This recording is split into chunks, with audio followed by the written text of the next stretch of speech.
Bismillahirrahmanirrahim. Assalamualaikum warahmatullahi wabarakatuh. Nama saya Datuk Amani binti Muhammad Fuad, bernombor matrik 215081. Jadi saya akan berfungsi tentang mengenai tajuk kajian saya, iaitu penggunaan dialek dalam media sosial Instagram. Pengenalan untuk tajuk kajian saya adalah dialek merupakan variasi bahasa untuk manusia bertutur dalam kehidupan seharian. Dalam lebih kurang 11 jenis dialek yang wujud dari pelosok 14 buah negeri termasuk daerah di Malaysia dan juga Sabah Sarawak digunakan tanpa had. Pengguna media sosial mula berjinak dalam menyebarkan dialek dari asal usul mereka melalui platform yang sah atas pelbagai tujuan.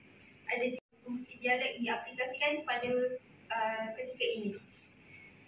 Jadi pernyataan masalah untuk tajuk kajian saya adalah fungsi sosial penggunaan dialek yang kurang jelas, iaitu dari segi hantaran ayat melalui caption hanya sekadar buahan tanpa tujuan yang tepat. Yang kedua, menghantar hantaran mengikuti trend sahaja. Yang bermaksud panas mungkin jarang digunakan.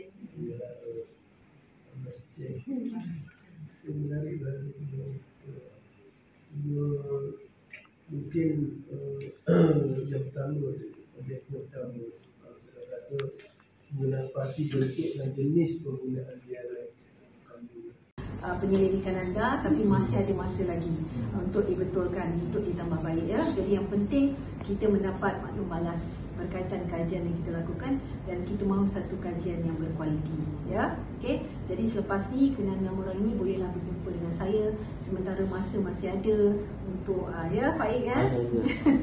Untuk dapatkan penulisan yang lebih baik lagi. Okey. Jadi syabas dan tahniah kepada semua. Teruskan melakukan penyelidikan yang bermutu. Tepukan betul. Boleh tak saya ambil gambar pelajar dulu? 6 orang boleh